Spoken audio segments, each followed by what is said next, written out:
महान महान जिन विचरे हमारे ध्यान में, मंगलमय मंगल करण बीतराग विज्ञान, नमो ताहि जाते भय अरहंतादि महान।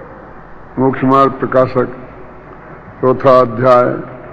अगृहीत मिथ्या दर्शन की प्रवृत्ति कैसे होती है उसकी चर्चा चल रही है। ये अनादिकालीन अगृहीत मिथ्या दर्शन है और उन्होंने कहा कि जीवादि 7 तत्व प्रयोजनभूत तत्व हैं। उन प्रयोजनभूत तत्वों की जानकारी उनको गलत होती है। अब वो क्या गलत होती है इसकी चर्चा करेंगे 80 पेज पर। दिक्कत ये है, गृहीत मिथ्या दृष्टि की जो चर्चा थी 7वें अध्याय में, वो तो सैनी पंचेंद्रीय मनुष्यों की और जैन धर्म के श्रद्धानी और जैन धर्म के विशेषज्ञ विद्वानों की चर्चा थी। तो उनकी गलतियां निकालना भले ही कठिन हो, लेकिन समझना समझाना सरल है, क्योंकि वो सीधी प्रकट है ना। अब ये एक इंद्रिय तत्व के बारे में क्या गलती करता है, 2 इंद्रिय क्या करता है, ये कठिन है ना। फिर भी पंडित जी इसे समझाने की कोशिश करते हैं। तो और एक तो श्रद्धा गुण, वैसे ही चुप्पा गुण है, बोलने वाला गुण नहीं है। तो श्रद्धा की बात बतानी हो तो वो भी अपने आप में कठिन है। तो पहले ही वो ये कह देते हैं कि हम तुम्हें ज्ञान की मुख्यता से कथन करेंगे समझाने की सुविधा के लिए, लेकिन तुम उस सब को श्रद्धा की अपेक्षा समझना। और दूसरा, वो अपन सैनी पंचेंद्रीय मनुष्य की अपेक्षा कथन करेंगे, लेकिन तुम सब एक इंद्रिय अधिक पर भी घटित करना। और बाद में वे स्वयं प्रश्नोत्तर करके भी इस बात का जवाब देंगे कि ऐसी जो बात तुम कह रहे हो वो एक इंद्रिय अधिक पर कैसे घटित होगी। ये है मुद्दे की बात। देखो पेज नंबर 80 पे अपन पढ़ते हैं। अब संसारी जीवों के मिथ्या दर्शन की प्रवृत्ति कैसे पाई जाती है सो कहते हैं। मिथ्या दर्शन माने अगृहीत मिथ्या दर्शन। यहां वर्णन तो श्रद्धान का करना है, परंतु जानेगा तो श्रद्धान करेगा, इसलिए जानने की मुख्यता से वर्णन करते हैं। एक तो उन्होंने पहले ही कह दिया हम भाषा ऐसी बोलेंगे, ऐसा जाने ऐसा जाने ऐसा जाने, लेकिन तो वो बात श्रद्धान की है, भले ही भाषा जानने की हो, है ना। जीव अनादिकाल से कर्म के निमित्त से अनेक पर्याय धारण करता है। वहां पूर्व पर्याय को छोड़ता है, नवीन पर्याय धारण करता है, तथा वह पर्याय एक तो स्वयं आत्मा और अनंत परमाणुमय शरीर, उनसे एक पिंड बंधान रूप है। तथा जीव को उस पर्याय में यह मैं हूं ऐसी अहम बुद्धि होती है। तथा स्वयं जीव है, उसका स्वभाव तो ज्ञानादिक है और व्यवहार क्रोधादिक है, और पुद्गल परमाणुओं के वर्ण रस गंध स्पर्श आदि स्वभाव हैं, उन सबको अपना स्वरूप मानता है। देखो वो क्या बता रहे हैं कि गलती कैसे, मिथ्या तो क्या है। अभी ऐसा नहीं कर रहे क्षेत्रपाल पद्मावती हो फलाना और अजैन मजैन, ऐसा कुछ बात नहीं करते, क्योंकि तो अगृहीत मिथ्या दर्शन की बात है ना। वो कहते अनादिकाल से कर्म के उदय से कर्म के संयोग में ये शरीर का संयोग है, अनादिकाल से है। अब इसमें क्या होता है कि वास्तविक स्थिति क्या है। देखो ये बहुत मर्म की बिंदु है कि जिसे ये मानता है कि ये मैं हूं, माने मैं पंडित हुकुमचंद हूं, ऐसा उसने माना। तो पंडित हुकुमचंद जिसका नाम है उसमें क्या क्या चीज है, तो कहते वो एक प्राइवेट लिमिटेड कंपनी है जिसमें जीव तो एक है, आत्मा तो एक है, और पुद्गल परमाणु अनंत है। आहार वगैरह के परमाणु है, कारमान वगैरह के परमाणु है, तेजस वगैरह के परमाणु है। अब इन सब का मिलके जो एक चीज बनी उसका नाम है पंडित हुकुमचंद। अब कहते जीव के भी उसमें ज्ञानादिक भी है और क्रोधादिक भी है, वो भी उसमें शामिल है। अब अपन ने दृष्टि का विषय निकाला था ना, उसमें तो क्रोधादिक थे नहीं, वे तो आश्रम में चले गए थे। तो अपना हिस्सा कितना हुआ उसमें? मन अनंतमा भाग भी अपना हिस्सा नहीं है और ये मानता है कि ये मैं हूं। ये सबसे बड़ा मिथ्यात्व है। क्या गलती? अब देखिए, इसमें कुछ अड़ोसी पड़ोसी से कुछ लेना देना नहीं है। और ये मिथ्या मान्यता है वो अधर्म है, और ये मिथ्या मान्यता निकल जाए वो धर्म है। अब आप विचार करो कि जमाना बहुत खोटा है, धर्म का पालन तो हम इस वक्त कर ही नहीं सकते हैं। क्यों? जमाना बदल गया है, बहुत मुश्किल है। न पानी की व्यवस्था है, न खाने की व्यवस्था है, सब मिलावट है। न कुएं का पानी भी नहीं मिलता है, हाथ चक्की का आटा भी नहीं मिलता है। धर्म कितना कठिन है। अब वो कह रहे कि ये इनमें से वो जो जानने वाला अंश है, सिर्फ मैं तो वो हूं, इसका नाम धर्म है, और बाकी मैं नहीं हूं। और ये सारे मिक्सचर में ये मानना कि ये मैं हूं, इसका नाम अधर्म है। इसमें क्या जमाना खोटा है बोलिए? इसमें पानी की कहां जरूरत है? इसमें हाथ चक्की की कहां जरूरत है?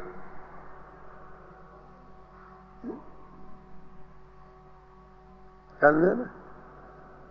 वो पंडित जी बता रहे कि श्रद्धा वाला जो धर्म है, सम्मा दर्शन जिसे कहते हैं और सम्यक ज्ञान जिसे कहते हैं, जो चौथे गुण स्थान में प्रकट होता है, उसमें क्षेत्र काल की कहां बाधा है? गरीब अमीर की कहां बाधा है? छोटे बड़े की कहां बाधा है? मूर्ख विद्वान की बाधा कहां है? क्यों? जाति बाधा कहां आड़े आ रहा है? तो ये वो कह रहे कितनी बड़ी गलती है जो अनादिकाल से हो रही है। कि मैं आपसे पूछूं कि भैया आपका क्या काम है? मैंने बोला जी हमें एक बिजनेस का, आपको मालूम नहीं बनने क्या? ये जो मारुति कारें बाजार में दौड़ती है ना, ये अपनी तो है। अच्छा, तो मारुति का जो कारखाना है ये है ना दिल्ली में, हम रास्ते में जाते हैं गुड़गांव में, वो आपका ही है? कह रही आपको पता नहीं है? मुझे तो पता नहीं था, मुझे पता नहीं था कि हमारी सभा के श्रोताओं में कोई मारुति कारखाने का मालिक भी बैठा है। क्यों?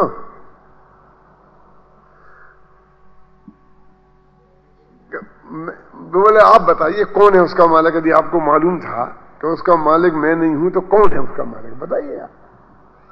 जो शेयर होल्डर हैं, जितने भी शेयर हैं, वे उसके मालिक है ना? हाँ, वो शेयर होल्डर ही उसके मालिक है। तो मेरे पास एक शेयर है उसका,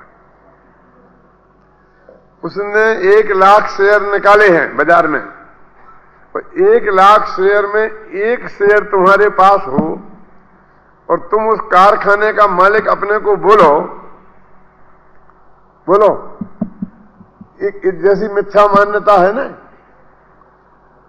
और हालत क्या है कि यदि तुम मालिक हो तो मालिक की तो आज्ञा में वहां चलना चाहिए ना हर जगह। लेकिन तुम्हें उस मारुति के कारखाने के मैनेजर से मिलना हो तो 6 महीना पहले से अपॉइंटमेंट लेटर लेना पड़ेगा, और तुम्हें जब परमिशन मिले, गेट पास बनवाओ, तब तुम वहां घुस पाओगे। और तुम्हें यदि बिना गेट पास के और बिना उस परमिशन के अंदर जाने की कोशिश की तो चपरासी धक्के मार के निकाल देगा, और तुमको कहा तुम मैं मालिक हूं इसका, सुनेगा तुम्हारी? और वहां शेयर निकाल के दिखाना, वो शेयर चलेगा तुम्हारा? वो ये कहेगा कि शेयर है तो शेयर मार्केट में जाओ, इसके 100-200 रुपये मिले तो ले लेना, बस तुम्हारा इतना है इसकी कीमत।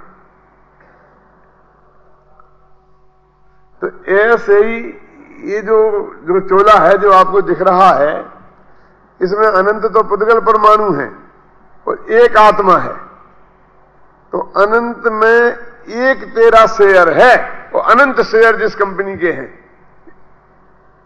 उसमें एक शेयर तेरा है, और उसमें भी आधा काट दिया कुंद ने कि रागादिक तेरे नहीं है। वो तेरे हिस्से में थे ना, रागादिक और ज्ञानादिक। कोई आत्मा तो एक यूनिट है ना, उसके अंतर्गत भेद है तो आधा रह गया, और तू इस कंपनी का मालिक बना रहा है। इसका नाम है मिथ्या ज्ञान और इसका नाम है मिथ्या दर्शन। ये अगीत मिथ्या दर्शन इसका नाम है। बोलो, मैं आपको ये बात कहना चाहता हूं, आपको जरा कभी कभी अच्छी भी नहीं लगती होगी, लेकिन ध्यान आकर्षित करने के लिए कहना चाहता हूं कि टोडामल जी ने मोक्ष मार्ग प्रकाशक में ये जब बात लिखी कि अनादिकाल से जीव को मिथ्या दृष्टि है, तो ये नहीं लिखे उसने केवल ज्ञान को आत्मा मान लिया है इसलिए वो मिथ्या दृष्टि है। ऐसे लिखी अनादिकालीन जो अगीत मिथ्या दर्शन है, क्यों? वो केवल ज्ञान में एकत्व बुद्धि के कारण है। वो जानता है केवल ज्ञान क्या होता है। वो जिसका नाम ही नहीं जानता उसमें काहे की एकत्व बुद्धि करेगा।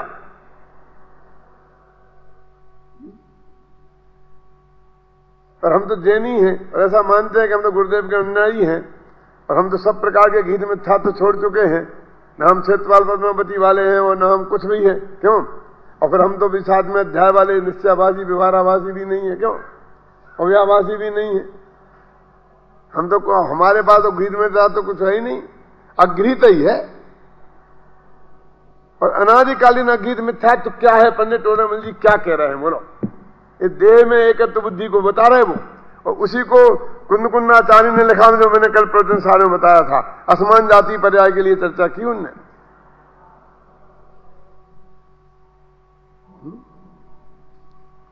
ठीक है, नहीं की लोहड़िया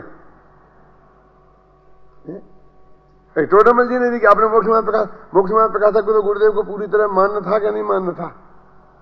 भाई वो बता रहे ना कि कौन सा मिथ्यात्व है तेरे को अनादिकाल से, कि ये जो देह में एकत्व बुद्धि है वो है, अब वो अभी तक कायम है। और वो उदाहरण दे दे करके 2 पेज में इस बात को सिद्ध करने वाले हैं। देखो क्या कह रहे हैं, तो ये क्या है? तथा ऊपर पढ़ता हूं फिर, अनादिकाल से जीव है वह कर्म के निमित्त से अनेक पर्याय धारण करता है। वहां पूर्व पर्याय को छोड़ता है और नवीन पर्याय धारण करता है। अब तथा वह पर्याय जो नवीन पर्याय धारण की उसकी बात है। एक तो स्वयं आत्मा और अनंत पुद्गल परमाणु में शरीर, देखा ना, ये मिलकर के उसका नाम है। उनमें एक पिंड बंधान रूप है तथा उस जीव को उस पर्याय में, जो जिनका ये बंधान रूप पर्याय है ना सबकी मिली हुई, इस पर्याय में ये मैं हूं ऐसी अहम बुद्धि है। ये है पर्याय को शामिल करना तो काली ध्रुव में। इसको निकालना है कि मैं ये पर्याय में नहीं हूं। क्या लिखा कि नहीं लिखा? इसमें अहम बुद्धि धारण करता है। तो स्वयं तो जीव है और उसका स्वभाव ज्ञानादिक है और विभाव क्रोधादिक है और पुद्गल परमाणुओं के वर्ण गंध स्पर्श आदि स्वभाव हैं, उन सब को अपना स्वरूप मानता है। ये मिथ्यात्व है, ये मुख्य मिथ्यात्व ये है। क्यों रमेशी में लिखा ना बहुत, अब किताब नहीं है आपके पास।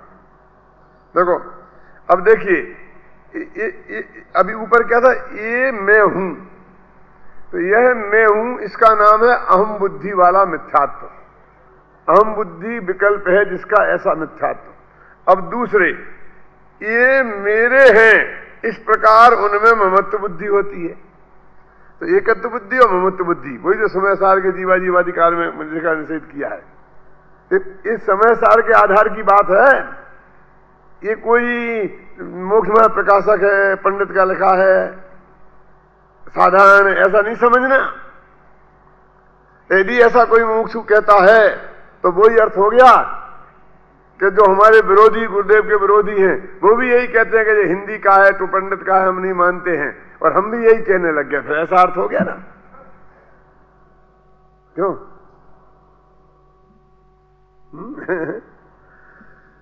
तथा स्वयं जीव है, उसके ज्ञानादिक की तथा क्रोधादिक की अधिकता हीनता रूप अवस्था होती है और पुद्गल परमाणुओं की वर्णादि के पलटने रूप अवस्था होती है। उन सबको अपनी अवस्था मानता है, यह मेरी अवस्था है, ऐसी ममत्व बुद्धि करता है। ये एकत्व बुद्धि और ममत्व बुद्धि का उदाहरण है। लेकिन वो सब किसमें? वो देह में। देह की मुख्यता है ना। देखो हृदय स्त्री पुत्रादिक में भी आएगा, आगे आगे आएगा सब। वो सब मेन मुद्दे की चीज ये है। क्यों?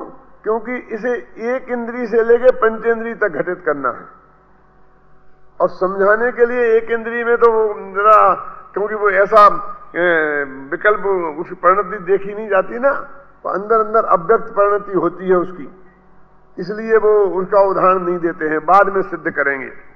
तथा जीव और शरीर के निमित्त नैमित्तिक संबंध है, इसलिए जो क्रिया होती है उसे अपनी मानता है। मन में सोचा वैसे ही शरीर से होता। मन में सोची कि मैं हाथ उठाऊं, और यहां हाथ उठ जाता है, तो ये कहता है मैंने किया। तो साहब गुरुदेव ने तो वही बताया, ये बताया नहीं है। हम तो गुरुदेव के भगत हैं, गुरुदेव ने ये नहीं बताया। गुरुदेव ने ये नहीं बताया कि आप एक उंगली नहीं उठा सकते हो, जो ये कहे कि मैं ये क्रिया करता हूं, वो मूर्ख है, बाई रोटी नहीं बेलती है, ये नहीं बताया गुरुदेव ने। कितना कितना बताया, लेकिन तुम्हें तो वो स्थूल बातें लगती हैं, तुम उसकी बात नहीं करते हो, उसे तुम तत्वता नहीं समझते हो, तुम्हें तो और गहरी गहरी बातें चाहिए। लेकिन गुरुदेव ने तो बहुत विस्तार से कहा कि बाई रोटी बनाती है, ऐसा मानती है वो मिथ्या। इसलिए कहा करेगा मैं हाथ को हिला नहीं सकता हूं, मैं हाथ की क्रिया करता हूं,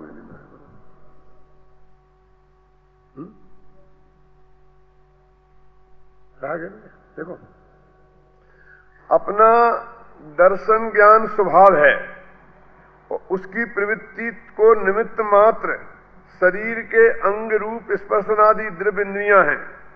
यह उन्हें एक मानकर ऐसा मानता है कि हाथ से मैंने स्पर्श किया, जीभ से स्वाद लिया, नासिका से सूंघा, नेत्र से देखा, कानों से सुना, और मनोवर्गणा रूप 8 पंखुड़ियों के फूले कमल के आकार का हृदय स्थान में द्रव्य मन है, वह दृष्टिगम्य नहीं है, ऐसा है।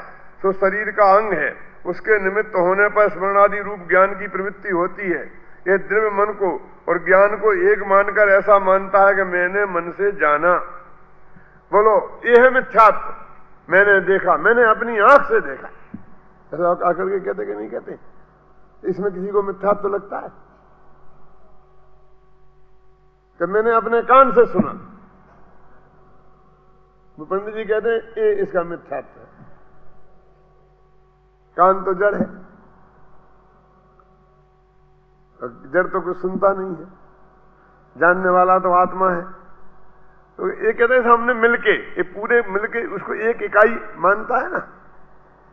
कौन?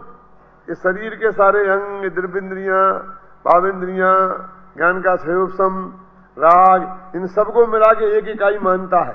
और उसने किया तो मैं नहीं किया, ऐसा नहीं मानता कि उसने मुझे चांटा मारा तो वो मैंने कहा मारा, वो तो मेरे हाथ ने मारा है। तो अपन हंसते हैं कि मूर्ख कह रहे हैं। हाथ ने मारा को उसने ही मारा कहा जाता कि नहीं कहा जाता? बोलिए क्यों ऐसी बोलते ना कि हाथ ने मारा, ऐसा कहा जाता है।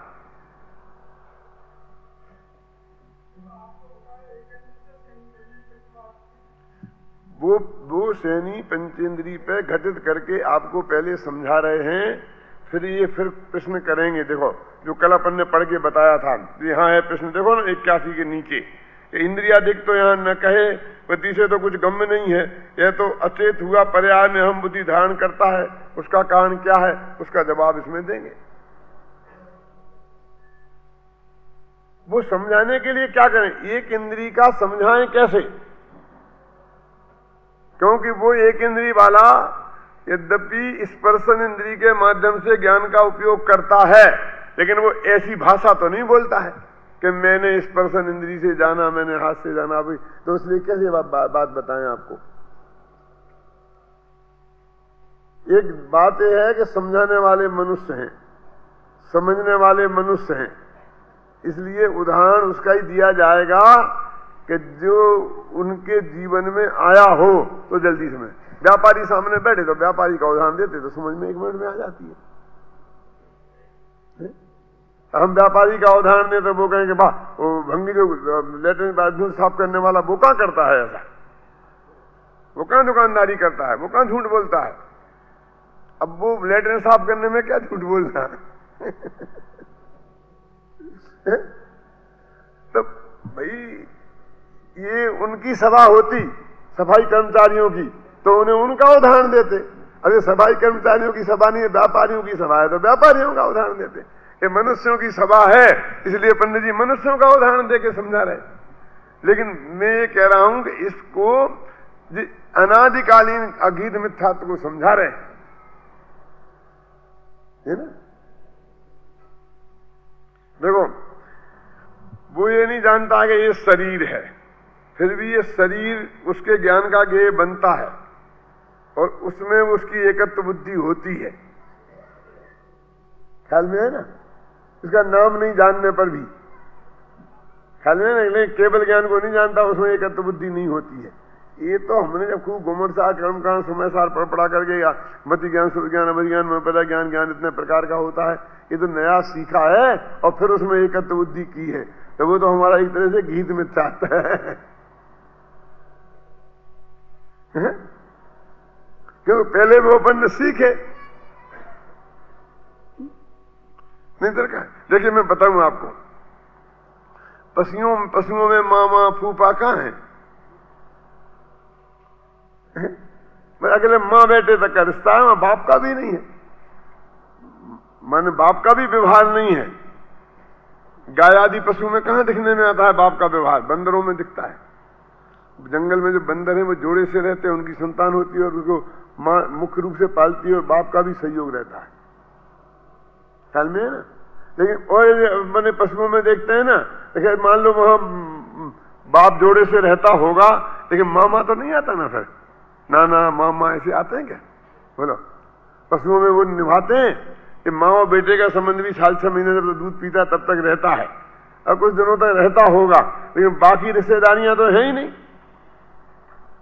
और अभी तो आपको समझाएंगे तो ये भी कहेंगे वे कि मामा नहीं है तेरा मामा, तू ना किसी का भांजा है ना तेरा मामा है। तो साहब एक इंद्री का कौन सा मामा होता है, कौन सा भांजा होता है? तो अभी जो तूने नया नया सीखा है, नए नए संबंध कायम किए हैं, तो तूने उस गीत मिथ्यात्व का और एरिया बढ़ाया है। अगीत मिथ्यात्व का एरिया जो तूने बढ़ाया है ये तेरा गृहीत है। मैंने तेरी बुद्धि हुई तो बुद्धि का लाभ ये मिला है तेरे को। क्या तेरे ज्ञान प्राप्त हुआ? नारकी को अवधि ज्ञान होता है तो पूरा भव के शत्रुओं को याद करता है। वो ज्ञान का सदुपयोग नहीं करता और दुरुपयोग होता है। वो मिथ्यात्व के पोषण में और विस्तार में हमने इसका अपने ज्ञान का उपयोग किया है। क्या वो नरक में मां भी पहुंच जाए और बेटा, तो बेटे को पहचान लेता है कि मेरे प्यारे भव की मां है अवैध ज्ञान से, और फिर उसे याद आता है कि ये मेरी आंख में उंगली डालकर रोजाना मेरी आंख फोड़ने की कोशिश करती है। मां काजल लगाती थी इसलिए कि बेटे की आंखें जिंदगी भर अच्छी रहें, और उसे वो बात याद आती है, लेकिन उसके साथ में ये विकल्प जुड़ता है कि रोजाना मेरी आंख फोड़ने की कोशिश करती थी और मैंने पूरी कोशिश करके आंख बंद करता था और किसी तरह मैंने बचा ली अपनी आंखें। इसका बस चलता तो ये फोड़ ही डालती। एक दिन की बात थोड़ी है, रोजाना ऐसी ही कुबुद्धि उसको आती है। हमने ज्ञान का विस्तार किया ना, तो अपने ममत्व बुद्धि को मामा फूफा तक और न मालूम कहां कहां तक बढ़ा लिया। ये भी मेरे वो, ये भी मेरे वो, नगर मेरा और देश मेरा और गांव मेरा। क्यों? और बेचारे पशु को कुछ नहीं है कि हिंदुस्तान मेरा कि पाकिस्तान मेरा नहीं है। ऐसा उस बेचारे को कुछ नहीं है कि राज्य में राजस्थानी हूं कि मैं गुजराती हूं। क्यों? ऐसा उसको कुछ नहीं है। कि तूने और नए नए अपने ज्ञान का विकास करके तूने क्या किया है? बोल। इनसे संबंध तोड़ करके भगवान आत्मा तक जाना था, तूने और बड़े नए नए संबंधी खड़े कर लिए। देखो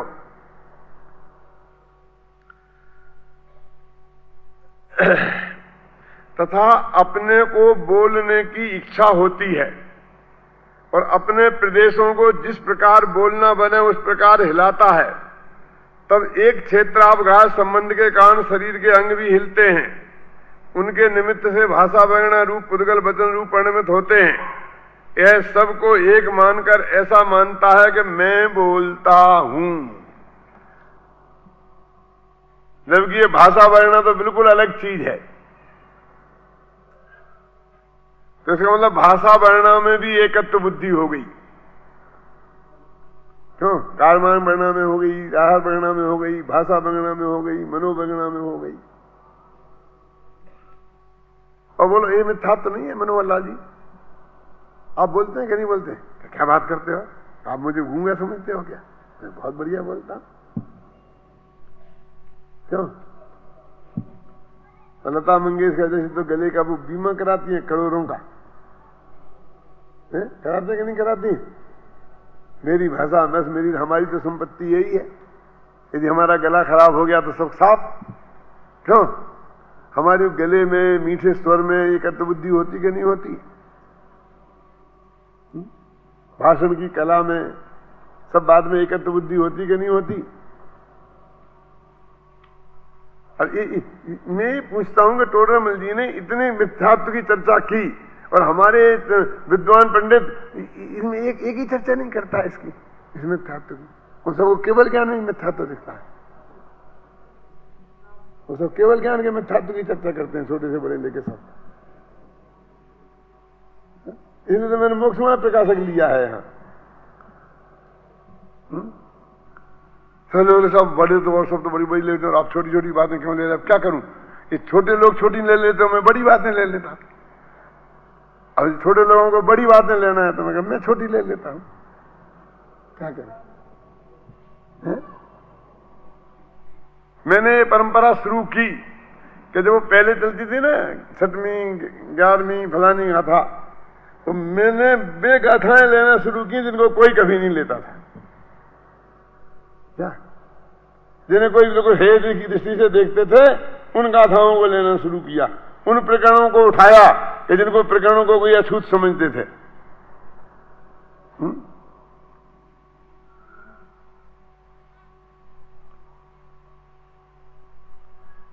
देखो लिखा ना, ये सब पंडित जी ने अंदर में अगीत मिथ्यात्व तो क्या है वो पकड़ के निकाला है।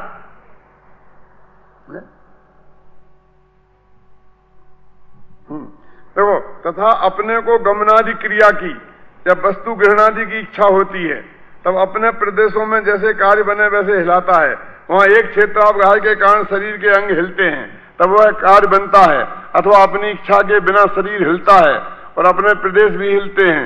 इन सबको एक मानकर ऐसा मानता है कि मैंने गमनादि कार्य करता हूं, मैं वस्तु को ग्रहण करता हूं अथवा मैंने किया इत्यादि रूप मानता है। अब ये जो मान्यताएं बताई, ये हमने अपने जीवन में देखें इनमें कितने गहराई से रचे पचे हुए हैं। थोड़ी बोलने की कला हमें आ गई और लोग कहने लगे साहब आप हमारे यहाँ आना, हमारे यहाँ पर्यूषण में आना, हमारे यहाँ अष्टांगिका में आना, हम निमंत्रण देके, और जरा इतने लंबी लाइन लग गई निमंत्रण देने वालों की। फिर देखो कि हमें ही पता नहीं था कि हम कितने बड़े पंडित हो गए। मैंने धर्म के दर्शन किताब में एक बात लिखी है, आज से करीब मतलब 28 वर्ष पहले, कि जैन समाज का दुर्भाग्य है, त्याग वाले अंक में पढ़ना, कि यहां चंदा इकट्ठा करने की जिसमें अधिक सामर्थ्य है वे महाराज बड़े महाराज माने जाते हैं। महाराजों का बड़ापन संयम के आधार पर होना चाहिए, लेकिन वो संयम के आधार पर नहीं है। उनमें कितने अधिक पैसा इकट्ठा कराने की ताकत है इसके आधार पर है। और विद्वान में भी बड़ा विद्वान कौन है कि वो कितना अधिक पैसा इकट्ठा करा सकता है, तो उतना बड़ा विद्वान है। वो विद्वान की बड़कपन उसकी विद्वत्ता के हिसाब से नहीं नापा जाता है। क्यों? वो कितना अधिक पैसा इकट्ठा कर सकता है। पैसा इकट्ठा कर सकता है माने वो भीड़ इकट्ठी कर सकता है। भीड़ के बिना पैसा तो भीड़ की जेब में से ही निकालना पड़ता है ना। इससे सबसे बड़ा नुकसान क्या हुआ, इसमें ऐसा लिखा है कि उन तपस्वियों और पंडितों का ध्यान ज्ञान और संयम की तरफ न रहकर इस शक्ति के विकास करने की तरफ हो गया, और सब इसी की कोशिश में हैं कि मैं अधिक से अधिक पैसा जुटाने की क्षमता पैदा कर सकूं तो ही मैं बड़ा पंडित माना जाऊंगा, अन्यथा मैं बड़ा पंडित नहीं माना जाऊंगा। कोई भी आदमी एक कोशिश नहीं करता है कि मैं विद्वान बड़ा बनना है तो गहरा अध्ययन करूं, एक एक पंक्ति से आत्मख्याति को पढ़ूं, जयसेन की टीका को पढ़ूं, एक एक पंक्ति से पढ़ूं, इसके लिए कोई नहीं करता है। देखो इसमें लिखा, पढ़ के बताता हूं, पेज नंबर 128 पर। यानी आज की बात नहीं है ये। समाज में त्याग धर्म के सच्चे स्वरूप का प्रतिपादन करने वाला विद्वान बड़ा पंडित नहीं, बल्कि वह पेशेवर पंडित बड़ा पंडित माना जाता है जो अधिक से अधिक चंदा करा सके। यह उस देश का, उस समाज का दुर्भाग्य ही समझो कि जिस देश व समाज में पंडित और साधुओं में बड़कपन का नाप ज्ञान और संयम से न होकर दान के नाम पर पैसा इकट्ठा करने की क्षमता के आधार पर होता है, इस खर्च हो रही है। ज्ञान और ध्यान एक ओर रह गए हैं।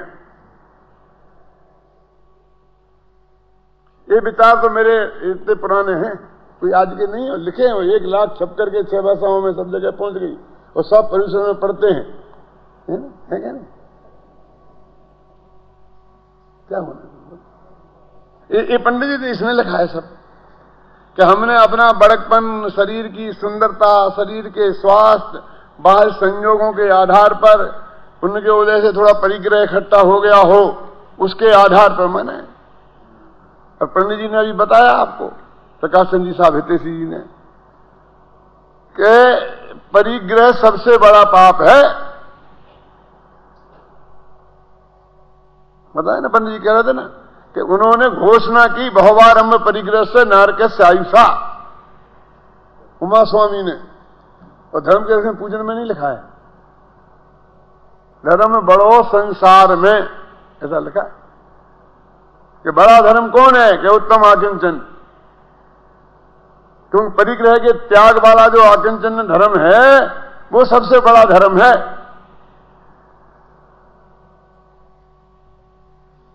क्यों? तो क्रोध के अभाव का नाम क्षमा है, मान के अभाव का नाम मार्दव है, मायाचार के अभाव का नाम आर्जव है, और लोभ के अभाव का नाम शौच है, और आकिंचन 24 प्रकार के परिग्रहों के अभाव का नाम है। और 24 प्रकार के परिग्रहों में क्रोध, मान, माया, लोभ आते कि नहीं आते? अंतरंग परिग्रह में पहला मिथ्या, तो दूसरा क्रोध, तीसरा मान, चौथा माया। तो ये सबके त्याग का नाम आकिंचन माने है। तो ये परिग्रह में सब आ गए ना। तो वेद एक एक चीज के त्याग का नाम है और ये सबके त्याग का नाम है, तो बड़ा धर्म होगा कि नहीं होगा? तो जब आकिंचन बड़ा धर्म होगा तो उसका विरोधी जो परिग्रह है वो सबसे बड़ा पाप होगा। क्यों? परिग्रह में मिथ्यात्व शामिल है पंडित जी साहब, क्रोध, मान, माया, शास्त्र सब है ना। अंतरंग परिग्रह में सारी कसाएं शामिल हैं, मिथ्यात्व शामिल है। बोलो, लोभ तो पाप का बाप है, मिथ्यात्व तो पाप का दादा है, वो भी शामिल है। लोभ से परिग्रह इकट्ठा होता है, बात इतनी नहीं है। लोभ स्वयं परिग्रह है। अंतरंग परिग्रह में लोभ का नाम है पंडित जी साहब, है ना।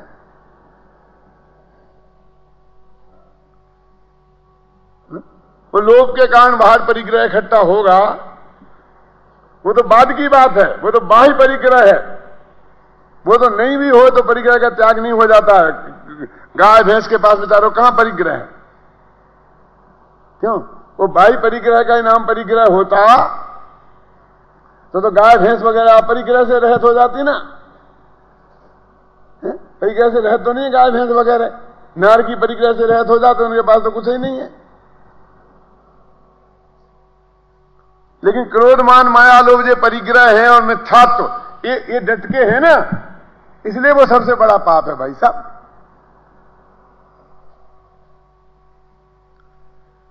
ये देह में एकत्व बुद्धि सबसे बड़ा पाप है। ये कह रहे परिग्रह है, क्या क्या है परिग्रह? वो देह नहीं, देह में एकत्व बुद्धि ये सबसे बड़ा परिग्रह है। देह तो परिग्रह है ही नहीं, ना अंतरंग ना बहिरंग। क्यों नहीं है? कहीं ज्यादा गड़बड़ी तो नहीं कर गया हूं, अति तो नहीं कर गया हूं अविवेक में? मैं पूछता हूं कि अपने तीर्थंकर भगवान है 13वें गुण स्थान में, वे 24 प्रकार के परिग्रह के त्यागी हैं कि नहीं? बोलो अन्ना जी है ना, अन्ना जी बैठे होंगे कहीं के कमरे पे हैं, सुन लो, आप सोच लो सब। वो 24 प्रकार के परिग्रह के त्यागी है ना पंडित जी साहब, और उनके देह है, देह परिग्रह होता तो उनके परिग्रह होता। देह है कि नहीं है? बड़ा समोसा में बराज में वज्र की देह है,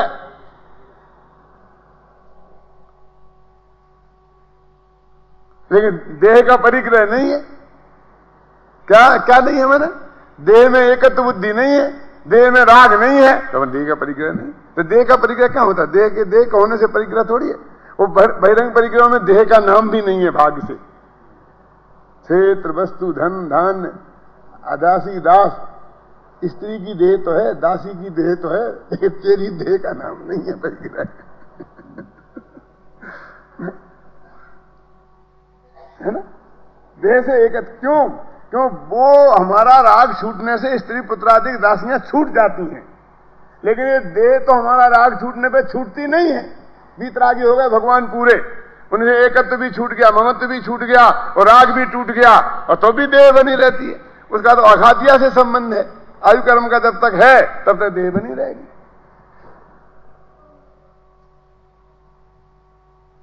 बोला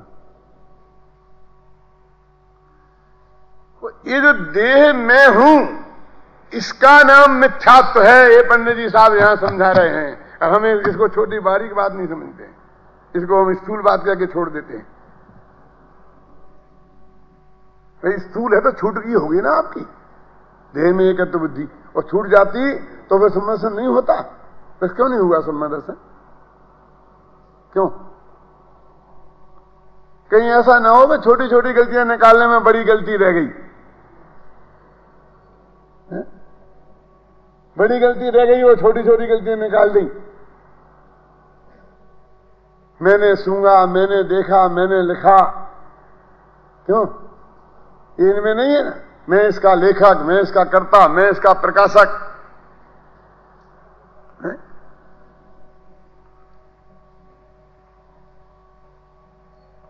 कितनी एकत्व बुद्धि है नहीं है इसमें? बोलिए। जरा जरा सी बात में तो झगड़ा सा हो जाता है। इसमें मेरा नाम नहीं आया, ऊपर नहीं आया, नीचे नहीं आया, ऐसा नहीं आया, छोटे अक्षरों में आया, बड़े अक्षरों में आया। हमारे पास फोन आया था, मैंने टिकट वापस कर देते। क्यों? शाहबाजी से पूछो, क्यों? पत्रिका में हमारा नाम ही नहीं है, नहीं आते। भैया मैं कैसे नहीं है, नाम तो मैंने छपाया, कैसे नहीं है, देख ले। शाहबाजी ने कहा कि मेरा नाम तो मेरे सामने पत्रिका रखी है, इसमें लगा फोन करो। तो फोन किया कि साहब आपका नाम तो है, जरा नीचे देखो, ऊपर नहीं देखा है।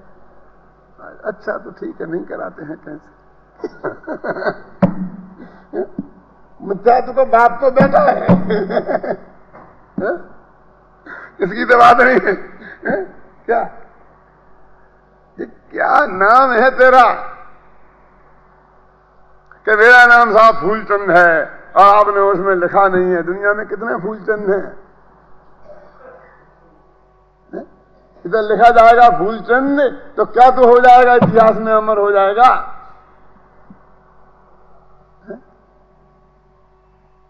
कि नहीं साहब, नहीं साहब, तो सचमुच तुम फूलचंद ही हो।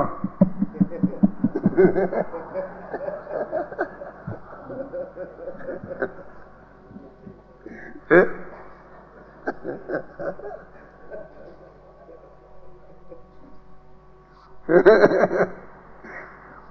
रहे पंडित जी देखो इसमें, तथा जीव के, अभी तक तो उन्होंने शरीर की और बाह्य की सब बातें ली, अब अंदर कसाय चक्र की बात करते हैं, है ना। मैं 7 तत्व पूरे करना चाहता हूं, इसे थोड़ी तेज गति से बढ़ रहा हूं आगे। तथा जीव के कसाय भाव हो तब शरीर की चेष्टा उसके अनुसार हो जाती है। तेरे करने से कुछ नहीं होती, कसाय के हिसाब से हो जाती है।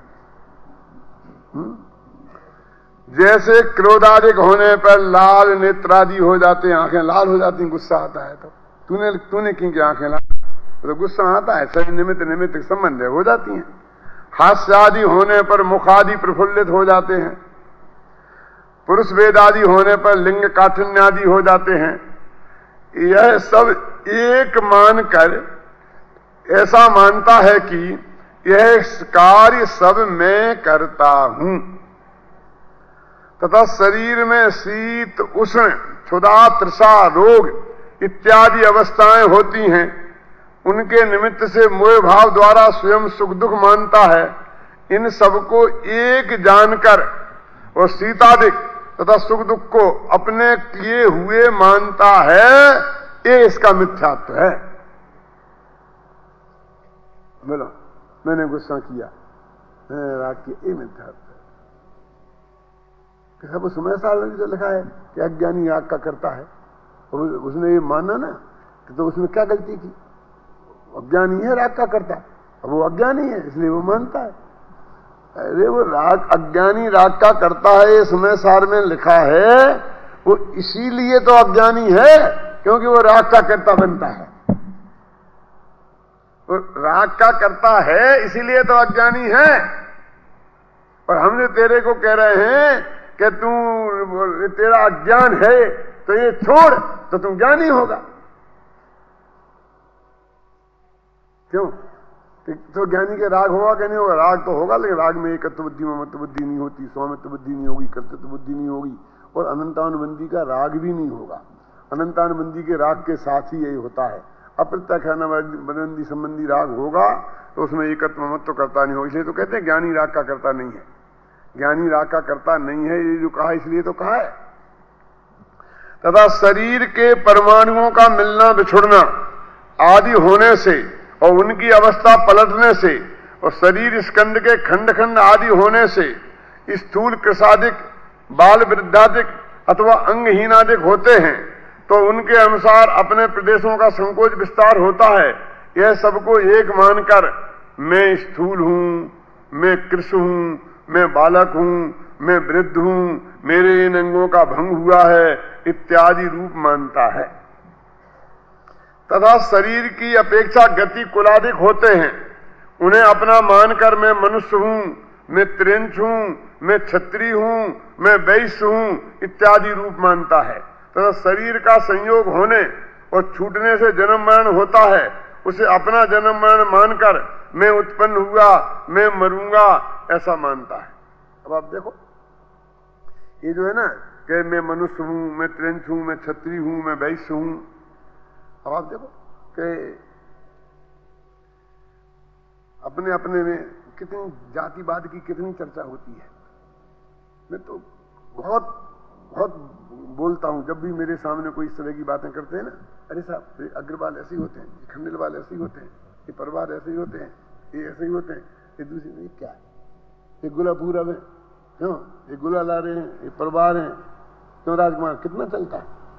समाज में बैठ के देखो, सच बोलता हूं, मुझे समाज में बैठने की इच्छा ही नहीं होती। क्यों?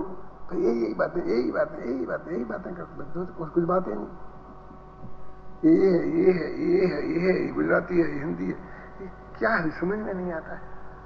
ये खंडेलवाल है, ये अग्रवाल है। आज वो देखा कि साहब 2 खंडेलवाल ने खंडेलवालों को भिड़ा दिया महासमिति में, ऐसा हुआ वैसा हुआ, ये राजनीति थी, एक फलानों ने की, अग्रवालों ने की, फलानों ने की। कोई जेनी कोई है दिखता ही नहीं है। क्यों? ये सब बाल ही बाल है। मैंने लंदन में बोला था, निर्मल कुमार सेठी मेरे बगल में बैठे थे, वो सबसे ज्यादा हैं, ये अंतरजाती और ये और वो हो गया, ये हो गया। मैंने कहा ये हमने इतनी बालें खड़ी कर ली ना, बाल माने क्या बोलते हैं, दीवालें, बीच में खंडेल बाल, अग्रवाल, परवाल, क्यों और बाल, ये इतनी बालें खड़ी कर ली। ये क्या है कि गंगा का परम पवित्र पानी है। मानता है गंगा में लोग परम पवित्र पानी मानते हो, है भी वास्तव में। गंगोत्री से जो पानी निकलता है वो इतना पवित्र होता है कि बोतल में भर के रख दो, साल भर के बाद निकालो तो ये कीड़ा नहीं पड़ेगा, और तुम कहीं का पानी लाके रख दो, दो दिन में कीड़े पड़ जाएंगे। वो गंगा के परम पवित्र पानी को गंगा के किनारे पे रहने वालों ने अपने घड़ों में भर लिया, और वहीं पर वो घरों में आते ही वो ब्राह्मण का पानी हो गया, वो बनिया का पानी हो गया, वो शूद्र का पानी होता। मैं शूद्र जल का त्याग करता हूं, तो जल भी शूद्र होता होगा, क्यों? जल भी ब्राह्मण होता होगा, जल भी बनिया होता होगा। शुद्ध जल क्या होता है? शुद्ध जल का त्याग करो। तो शूद्र पानी के भेद में शूद्र होते हैं, ऐसे भेद होते हैं। तो शूद्र के घड़े में आया नहीं कि वो पानी शूद्र हो गया, शूद्र ने छुआ तो पानी शूद्र हो गया। और वही पानी गंगा में है, और गंगा में जब तक है उसमें जो भी नहाए वो पवित्र हो जाता है। और वो पूरे कर्म धुलते होंगे चाहे नहीं धुलते होंगे, लेकिन देह तो घुल ही जाती है, और वो देह की पवित्रता तो हो ही जाती है कि नहीं, कि तुम नहा धो के आए हो तो ठीक है, चौका में जा सकते हो, भगवान की पूजा कर सकते हो, होती कि नहीं होती। तो जो पानी सबको पवित्र करता था, घड़े में आते ही सबको पवित्र करने की ताकत तो उसकी खत्म हो ही गई, और दूसरों के छूने से वो खुद अपवित्र होने लग गया। इसने छू लिया मेरा पानी, अब मैं नहीं पीऊंगा। क्यों? मुसलमान ने छू लिया, इसने छू लिया, अब मैं नहीं पीऊंगा, इसका छुआ नहीं करना। अब वो पानी अपवित्र हो गया। वो पानी तुमने यदि मुसलमान को उसको छू लिया हो, हर जन को, तो तुम पानी से नहाओ तो तुम पवित्र हो जाते हो। पानी में तो ये ताकत है, क्यों? और वो पानी को उसके छूने से वो अपवित्र कैसे हो गया? लेकिन हो गया, हो जाता है दुनिया में, क्या करें। तो एक घड़ों में भर लिया वो पानी, तो पानी गंगा में रहता तो पवित्र रहता, और घरों में आते ही उसकी वो पवित्रता खत्म हो गई। अब वो हो गया, हरिजन का पानी हो गया, शूद्र का पानी हो गया, ये हो गया, उसके ये नाम हो गए। क्यों? फिर अब मैंने कहा कि भाई साहब तुम इन घड़ों को फिर गंगा में डाल दो। गंगा की पूजा करते हैं तो कैसे करते हैं? गंगा में से गंगा जल भरते हैं, गंगा में डाल देते हैं, गंगा की पूजा हो गई। गंगा से ले गंगा जल को गंगा को अर्पण करते हैं, है ना? तो फिर पवित्र हो जाएगा, फिर उसमें नहाने से लोग पवित्र होने लगेंगे। देखो, तो वो सारी गड़बड़ी काय में थी? वो घड़ों में भरने से थी ना, कि जब गंगा में बाद में भी पवित्र हो गया, और पहले भी पवित्र था, लेकिन गंगा में था तो पवित्र था, गंगा में मिल गया तो पवित्र हो गया, और गंगा से अलग हुआ तो अपवित्र हो गया, और दूसरों को पवित्र करना तो बहुत दूर, दूसरों के छीने से अपवित्र होने लगा वही पानी। तो अच्छा है गंगा की मैया की पूजा कर लो, और गंगा का पानी गंगा में डाल दो। लंदन में बोला था मैंने, पंच कल्याण प्रतिष्ठा में, निर्मल कुमार सेठी बगल में बैठे थे। तो मैंने कहा कि नहीं डालोगे तो क्या होगा, तुम खुद डाल दोगे तो पूजा होगी तुम्हारी पूजा कहलाएगी ना वो, कि तुमने पूजा की, और तुम नहीं डालोगे तो अगली जो पीढ़ी आ रही है वो डंडे मार के इन घड़ों को खोल देगी, और गंगा का पानी गंगा के किनारे है ना, तो बह के गंगा में मिल जाएगा, और तुम्हारा घड़ा मुफ्त में फूट जाएगा। 5 रुपए का घड़ा बचाना हो तो गंगा का पानी चुपचाप गंगा में डाल दो। ऐसे ही इस जैन धर्म को हमने इन बाड़ों में बंद कर लिया है, बालों के अंदर के खंडेल बाल मंदिर, अग्रवाल मंदिर, अब महावीर मंदिर कोई मंदिर ही नहीं रहा। अब खंडेलवाल मंदिर हो गया, अब अग्रवाल मंदिर हो गया, परवार मंदिर हो गया, ये मंदिर परवार हो गया। क्यों?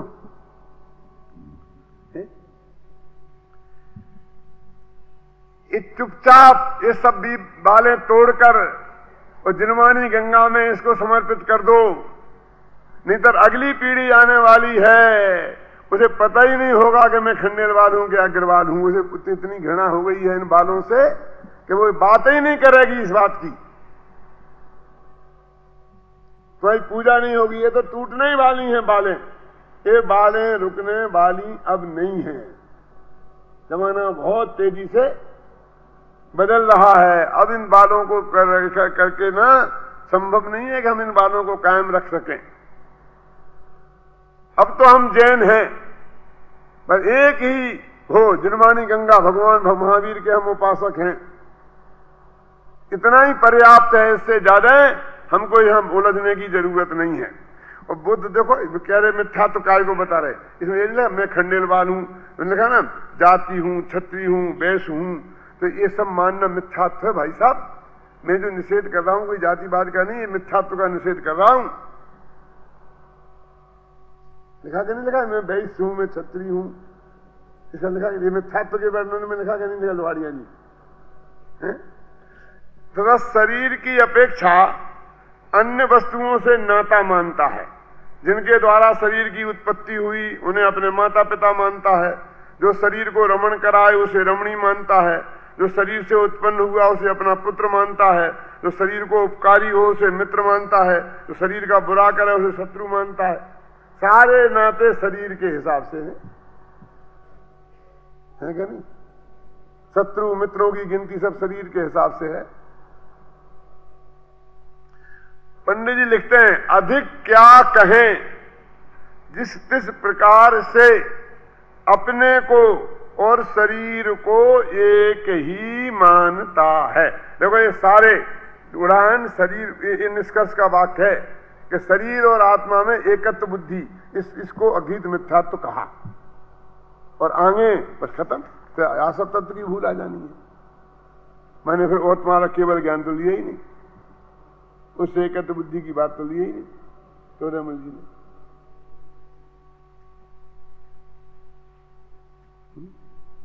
मैं ये नहीं कहता हूं केवलवान में एकत्व बुद्धि करने से मिथ्यात्व नहीं होगा और उससे भिन्न भगवान आत्मा को नहीं करना पड़ेगा अनुभूति में, वो तो बात है, करना ही पड़ेगा। लेकिन ये भी है और इसकी मुख्यता है, और ये उनके मुंह में शोभा नहीं देती है जो इसमें ही रचे पचे हैं। और ये जो पंडित जी ने जो प्रवृत्तियां बताई हैं वो 100% उन प्रवृत्तियों में एकदम श्रद्धा और ज्ञान के लेवल पे, अगर क्रिया के लेवल पे नहीं पंडित जी, श्रद्धा ज्ञान के लेवल पे भी रचे पचे हैं। पन्ने फूलचंद जी साहब बार बार कहते थे पुद्गल पुद्गल खेल रहा है जीवन में, उनका ये मुख्य संस्था है जीवन में, पुद्गल ही खेल रहा है, पुद्गल ही खेल रहा है। एक खेल रहा का मतलब वो ये कहते हैं सारे नाते देह से हैं, तेरे आत्मा से कोई नाते नहीं है। आत्मा के संबंधी को कोई संबंधी नहीं मानता है, ये देह के संबंधी को संबंधी मानता है, ठीक है ना? जो देह जिनसे पैदा हुए, वे माँ बाप हमारे हो गए, जो हमसे पैदा हुए बच्चे हो गए, तो पैदा तो देह से हुए, हमसे तो हुए नहीं है। तो ये सारी रिश्तेदारी का संबंध कैसे है? तो मेन स्विच क्या है? देह। और जब ये नक्की हो गया देह ही मेरी नहीं है, तो जहां देह अपनी नहीं वो तहां ना अपना कोई, तब फिर उसके संबंधी स्त्री पुत्रादि अपने कैसे हो जाएंगे? अपनी औरत से तलाक हो जाए तो ससुराल बचेगी, तो साले बचेंगे क्यों? फिर साले से साले कह के देखना। मैंने ये नहीं कहा कि पत्नी मर जाए, मर जाने पे तो हो सकता है ससुराल बची रहे, साले भी बचे रहे, लेकिन तलाक दे दो तो वे तो शत्रु हो जाएंगे, साले नहीं रहेंगे। क्योंकि उन सारी रिश्तेदारियों का मेन स्विच तो पत्नी थी और इन सारे संबंधों का मेन स्विच तो देह है, और देह में एकत्व बुद्धि है तो स्त्री पुत्र मकान जायदाद सब में एकत्व बुद्धि है, और देह में एकत्व बुद्धि नहीं है तो सबसे एकत्व बुद्धि टूट जाएगी। ये मेन प्लग तो देह में है। इसलिए आचार्यों ने तो हर जगह देह को केंद्र बना के बात करी, छड़ाला को छोटा समय सार कहते हैं ना, और गुरुदेव सिंह ने प्रवचन किए हैं, उसमें भी लिखा तन उपजत अपनी उपज जान, तन नसत आपको नासमान, यही बात लिखी कहने लगी। तन की बात करी कि ये मिथ्यात्व है, शरीर की उत्पत्ति से अपनी उत्पत्ति मानना, शरीर के नाश से अपना नाश मानना, तो शरीर नहीं मैं हूं ऐसा माना ना, ये मिथ्यात्व है। और ये अघीत मिथ्यात्व अनादिकालीन मिथ्यात्व है। और एक इंद्री से लेके आज तक हम सैनी पंचेंद्री हो गए, तो हमने इसमें विस्तार ही किया है, उसमें से कुछ घटाया नहीं है। क्यों? बाप दादों का जो धंधा था उस धंधे में हमने 4 चांद लगाए हैं। उनकी एक दुकान है कि हमने 4 कर दी, 4 की 16 कर दी। क्यों? ऐसे ही हमने मनुष्य वृत्ति सैनी पंचेंद्री होके एक इंद्री में थे तो अगले देह में ही एकत्व बुद्धि थी। अगर माई बाप स्त्री पुत्र मकान जायदाद बहुत विस्तार बढ़ता रहा, नाना नानी मामा मामी न मालूम कितना बढ़ गया है, और बढ़ता जा रहा है संसार। हमारे ज्ञान की वृद्धि से लाभ क्या हुआ? ये ज्ञान बढ़ा है क्या अज्ञान बढ़ा है? सुमेर चंद जी वैसे सोचो, अच्छी तरह से गंभीरता से इस बात पर विचार करो।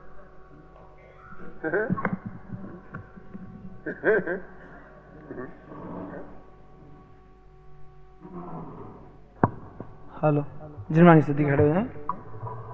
जिन बैन सुनत मोरी भूल बगी, जिन बैन सुनत मोरी भूल बगी, जिन बैन सुनत मोरी भूल बगी, जिन बैन सुनत मोरी भूल बगी। कर्म स्वभाव भाव चेतन को, कर्म स्वभाव भाव चेतन को, बिन पिछानन सुमति जगी, बिन पिछानन सुमति जगी। जिन बैन सुनत मोरी भूल बगी, जिन सुनत मोरी भूल बगी। निज अनुभूति सहज ज्ञायकता, निज अनुभूति सहज ज्ञायकता। सोचिर रुस तुस मेल पगी, सोचिर रुस तुस मेल पगी। जिन बैन सुनत मोरी भूल बगी, जिन बैन सुनत मोरी भूल बगी। दौल अपूरब मंगल पायो, दौल अपूरब मंगल पायो। शिव सुख लेने होश उमगी, शिव सुख लेने होश उमगी। जिन बैन सुनत मोरी भूल बगी, जिन बैन सुनत मोरी भूल बगी। जिनवाणी के ज्ञान से सूझे लोकालोक, सो वाणी मसग्न मोह सदा दे।